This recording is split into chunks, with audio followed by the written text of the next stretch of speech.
Modern-day Russia. A shadow of its former self, or a dynamic and self-sufficient nation arising from the ashes of the USSR? Well, what the Russian government would like to portray and reality are two different things. In this video, I'll be examining different aspects of the modern Russian state in light of their Soviet past, as a case study of capitalism.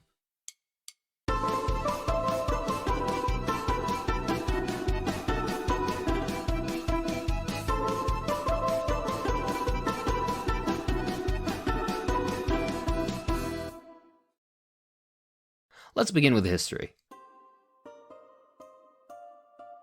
After the October Revolution, Russia, and subsequently the USSR, underwent tremendous social, economic, political, and cultural change. Expanded rights for women, the institution of massive literacy programs, the development of Soviet economic centers, and so much more that propelled the USSR into a position as an international superpower, despite consistent attempts at invasion, international vilification, embargo, and sabotage, both internal and external. The tumultuous 20th century carried Russia into ever-rising highs despite their setbacks, until the horrific market reforms instituted by Gorbachev in the 1980s. These market reforms eventually led to the complete restoration of capitalism in Russia and the rest of the USSR, ushering in an era of poverty, cultural irrelevancy, and instability, both sociopolitical and economic. In fact, it wouldn't be an understatement to say that the dissolution of the USSR was the greatest geopolitical tragedy of the past century.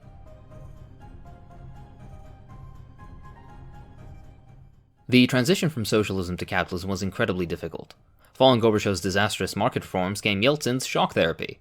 Under the advice of Western neoliberals, who you should never take advice from, Yeltsin pushed Russia's economy into removing all price controls and state subsidies, removing all import-export barriers, and more importantly, mass privatization of all state industries and assets. He loudly proclaimed from socialism to capitalism in 100 days.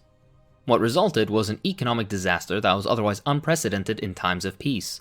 To quote Cockshot, the world's second superpower was reduced to the status of a minor, bankrupt economy with a huge decline in industrial production and in living standards. Nothing brings out the scale of the catastrophe than the demographic data, which shows a huge rise in the mortality rate, brought about by poverty, hunger, homelessness, and the alcoholism that these brought in their wake. This collapse could have been foreseen by anyone with common sense, and many did, although they were now of an undesirable political persuasion and risked prison or worse for voicing their opinions. The neoliberals promised that once enterprises were free from the state, the magic of the market would ensure that they would interact productively and efficiently for the public good. Everything would spontaneously reorganize in the most efficient and profit-maximizing way. Basically, trust me bro. Soviet economy was a massive interlinked system with extensive networks between many countries as far away as Cuba, Vietnam, and Central Europe. State enterprises relied on regular state orders, the contents of which might be dispatched to other enterprises thousands of miles away. To quote the aforementioned source, whole towns and communities across the wilds of Siberia relied on these regular orders for their economic survival. Once the state was too bankrupt to continue making these orders, once it could no longer afford to pay wages, and once the planning network which had coordinated these orders was removed, what occurred was not the spontaneous self-organization of the economy promised by neoliberal theory, but a domino process of collapse. Orders stopped, closing primary industries. Deliveries of basic components further failed secondary industries, which had to close down as well. Domino after domino, the entire Soviet economy dissolved and fell apart, which was made even worse as the formerly single economy was splintered into over a dozen independent and incompetent economies in the wake of market reform. In comparison, had the economy remained socialist and with the growth rate of the so-called Brezhnev era of stagnation, roughly 2.5%, the economy would have stood at 140% in 1990 levels. Some estimates even put the USSR as the world's largest economy by the early 21st century. However, the net effect of 13 years of capitalism was to leave Russia with half the industrial capacity that could have been expected even from the poorest performing years of the socialist economy. Almost immediately after reform, prices of consumer goods rose to over 2,000 times what they had been in 1990, and rent over 500 times. This market experiment would result in more orphans than World War II, as wages fell over 50%. Meanwhile, Yeltsin sold off major Russian industries in the most profitable sectors, oil, metallurgy, etc., to his buddies for a measly $600 million, despite these individual enterprises being worth the GDP of several small countries. Russia became the largest IMF borrower, with loans over $20 billion. Of course, they disappeared without any account on where and how the money was used. Between 1990 and 1995, an estimated 7 million premature deaths occurred in the countries that emerged from the USSR. Mortality rates rose by 12.8% in men, and life expectancy fell to 64 years in 1994, the lowest in the post-war period. The money supply grew 18 times and GDP contracted an estimated 40% between 1991 and 1998. Russia even defaulted on debts several times in the 90s. The 1998 Russian financial crisis was a further blow, in which $12.5 billion worth of salaries were unpaid.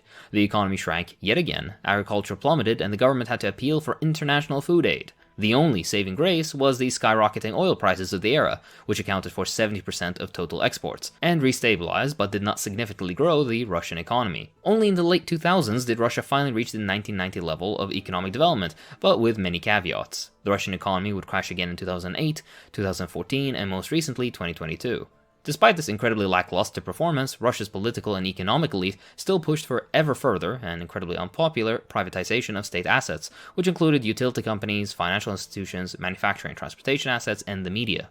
Under socialism, Soviet Russia and the USSR as a whole had undergone miraculous industrialization that launched it into the forefront of the world. It developed, engineered, and produced high-tech personal computers for civilian use and supercomputers for industrial and military use, even when you keep the embargo in mind. It constructed nuclear power plants, civilian and military aircraft, cars, tractors, ships, submarines, all sorts of military weapons and equipment. It had a developed space program and produced everything from wheat and textiles to natural gas and traditional consumer goods, all whilst providing housing, employment, high-quality medical care, and education to all its citizens. Now, Russia is the example of social inequality, with only the US surpassing it when comparing developed countries. In the USSR, the top 1% earned a maximum of 5 times the lowest earner. This figure has now skyrocketed, with ranges going from 20 to as high as 300 times the lowest earner. The richest 10% own 87% of the nation's wealth, and the percentage of people under the poverty rate has increased to above 16%, with nearly 20 million Russians not earning enough to live on. Some improvement over the nearly 40% poverty rate of the 90s, but still catastrophic when 1 out of 5 Russians are in abject poverty, and that's not even taking into account how official figures are wholly inadequate to measure poverty, with real figures being higher. Billionaires have continuously consolidated their ownership over Russia's wealth. Meanwhile, inequality between differing regions of Russia can be as high as 43 times according to per capita GDP. Likewise, after recovery from the horrific 90s period, Russian GDP per capita has basically been stagnant. The GDP of only the RSFSR, so Soviet Russia, in 1989 was $1.72 trillion. If we're talking about the USSR as a whole, it was $2.75 trillion. Modern Russia has only surpassed Soviet Russian GDP levels in 2011, only to quickly fall below again. If we compare it to the nation it inherited from, the USSR, then the economy of modern-day capitalist Russia has never been larger than the economy of the USSR, even after 30 years of relatively uninterrupted development and advice from the best of capitalist orthodoxy, especially when comparing it to the hardships the USSR had forced onto it.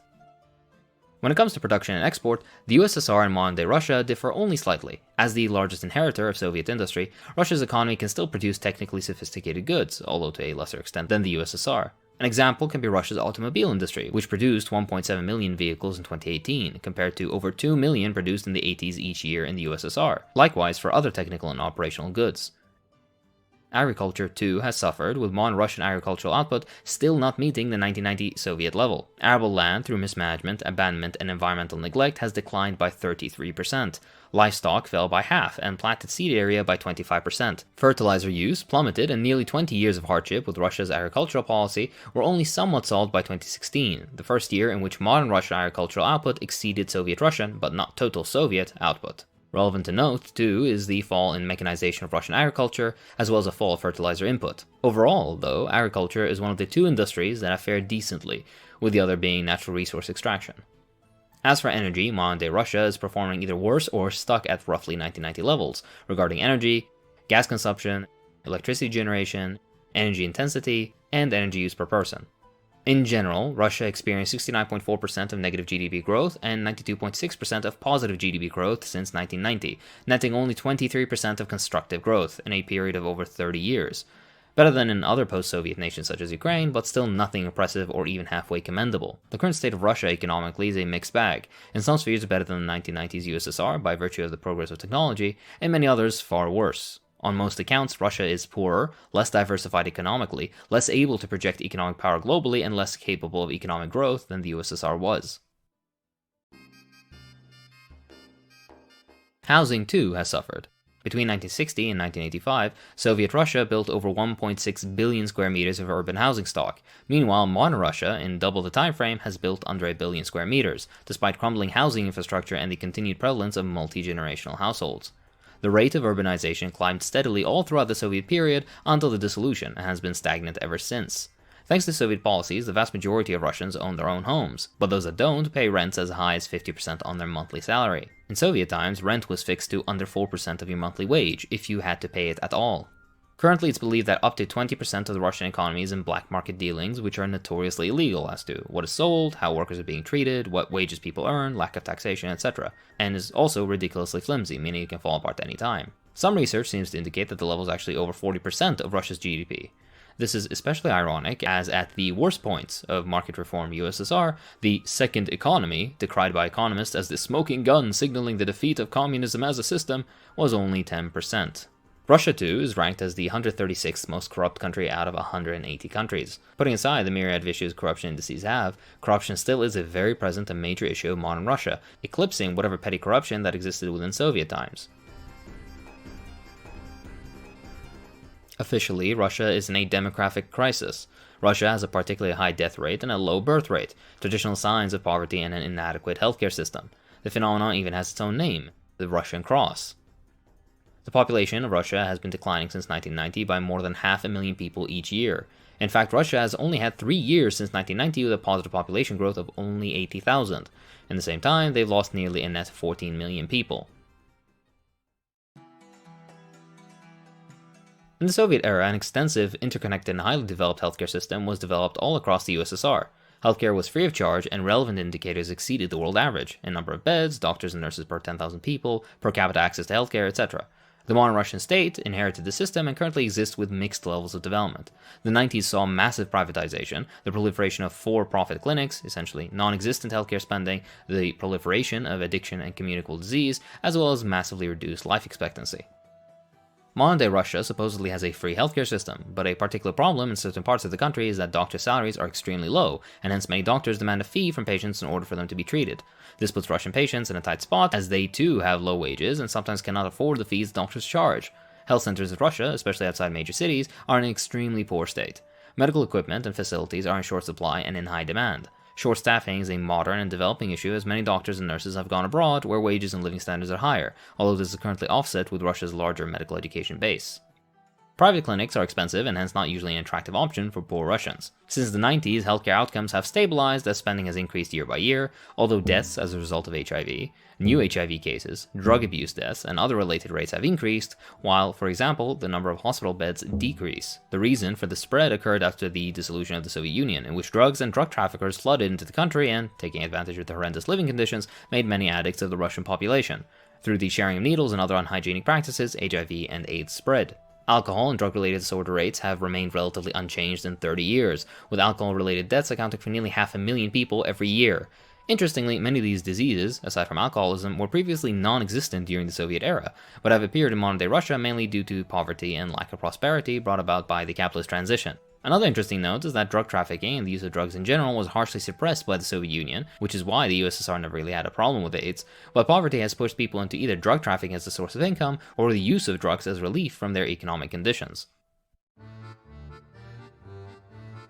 Russians have incredibly low faith in their political institutions, with polls showing faith in both chambers of the Russian parliament, the State Duma and the Federal Council, at only 10%. The number of people who care for the right to choose between different political parties was only 3%. Russians, too, heavily mistrust the institution of market mechanisms, and a large proportion delegate more trust to earlier forms of Soviet government and economic organization than modern capitalist Russia. 75% of Russians polled say that the Soviet era was the greatest period of Russian history, with many saying it was closer to the people, 59% saying it took better care of ordinary people than modern Russia, and a majority claiming they regret the dissolution of the Soviet Union. Not necessarily a call for a reinstitution of the Union, but interesting nonetheless. Equally high levels of mistrust exist for modern Russian bureaucracy, civil institutions, banks, employers, the police, and much more. In fact, modern-day Russia leads the world in lack of trust in civil institutions. The image of post-Soviet Russia is the image of pretty much all transitional countries. To quote from After the Wall Fell, the poor balance sheet of the transition to capitalism, how does the picture look? In the bottom group, absolute failures, we have 7 countries with a combined population of almost 80 million, 20% of the population of all transition countries. None is likely to reach its 1990 income anytime soon. Basically, they are countries with at least 3 to 4 wasted generations. At current rates of growth, it might take them 50 or 60 years, longer than they were under communism, to go back to the income levels they had at the fall of communism. Most people's expectations on November 9, 1989 were that the newly brought capitalism would result in economic convergence with the rest of Europe, a moderate increase in inequality, and consolidated democracy. These expectations are fulfilled most likely in only one country, Poland, and at the very most in another rather small two. Their total populations of 42 million, or some 10% of all former communist countries. Thus, 1 out of 10 people living in transition countries could be said to have transitioned to the capitalism that was promised by the ideologues who waxed about the triumph of liberal democracy and free markets. It's a great article with a lot of perspective, I highly recommend it. Now, this isn't to say that the 20th century experience with state socialism was the way to build socialism, but the track record is clear. Modern capitalist transition has done a less than adequate job of delivering on what it promised. Likewise, I haven't commented on many other issues, for example, increase in prostitution, reduced rights for women, minority politics, and much more. This video is not meant to demonize or insult Russia or the Russian people. The sole purpose of this video is to show that after nearly 30 years of capitalism, Russia has basically nothing to show for the transition. In fact, most indicators point to the superiority of the socialist system, which was built by and for the Soviet people, rather than the current corrupt oligarchy that exists only to enrich itself off the backs of ordinary Russians. And that's all for this time. If you enjoy what I do, then please consider supporting me on Patreon, it really does help. I'd like to thank my patrons, so thank you to Olivia Johnson, Oathbringer, King SCG, Rock Diesel, Eyes of Tragedy, Bojan, Nathaniel Housechild, Leroy Brown, John, Faraz Kahani, Jack Riley, Gerdon Russo, Star Nord, Sweetie, Amro, Conrad Robbie, John Durrell, Corey Christian, Conrad Liddy, Michael, Kapak, and Nasreen. Thanks for watching.